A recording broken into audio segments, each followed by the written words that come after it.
Hello everybody, welcome to story time. Today may be a little bit different because this is actually an intermission chapter because that was when all the drama was happening and I wanted to keep you guys on your seats. So, this is intermission, chapter 7. Now, it is time to cool off your brain with all of this drama. It is the chapter you can skip if you want to.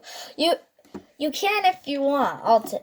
You can if you want also. I did this so your brain and your bladder wouldn't explode. Now, go and get some hungry hooies and buy some Odeos. If you trade in the Slither toy, you can get $1 million. Not actually, because the JVC does not have that much money. And why would we give you that much money for a toy we make every single day? Sorry for this sad disclaimer. You probably didn't want that. Let's change the topic. Here is a great story about my Uncle Timothy. Told me when I was a little cub. It is called Me Little Yimmy. It's a story about a boy named Yimmy, and he has a friend named Nickelberry.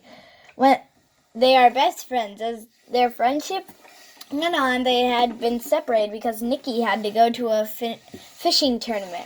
This sounds a lot like our story, Seize Moments. I probably should change the subject again because it is related to our sad story. Your brain is probably fine now, so let's move on. If you ever need to cool down, just come back here to Chapter 7. I will always be here. Now I'm also going to read Chapter 8. Chapter 8, A Talk with the Kids. Kids, what is your wish you've always wanted till you were cubs and cobras?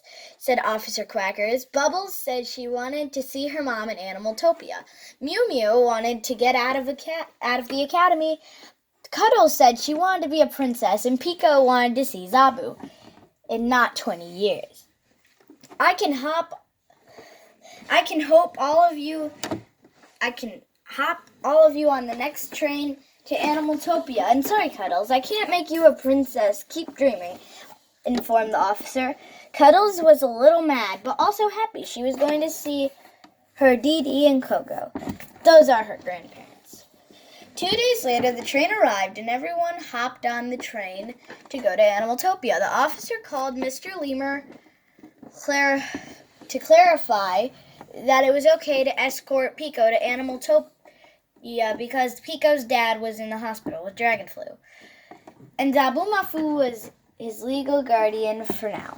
The officer was on the phone with him for 20 minutes, and he said yes. The children were so happy to go away from Torture Town to see their families, and that Mr. Android was going to be frozen in an iceberg 7 miles away. The story is getting better than it was before. Now they're going to see their parents and their siblings.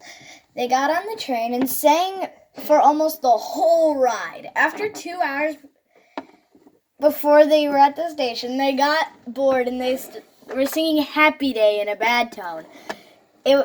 They were very flat and they were quiet. When they finished singing for the 1,000th time, they were in Animaltopia. Pico looked out the window and saw Zabu and started to hum the song Zabu sang.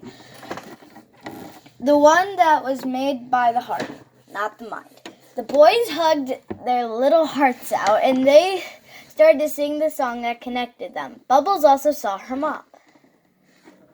She hugged her too. See you later, Motions. Farewelled Officer Quackers. Mom, can I stay the night at Zabu's house? Pretty please, with Bob on top, begged Bubbles. Her mom thought about it for a second. Then she said yes. All the kids jumped around with excitement. Now it is time to switch over to Lovey and Lillian, a.k.a. Lil K. Just call her Lil K. Thank you for tuning in for those 2 chapters.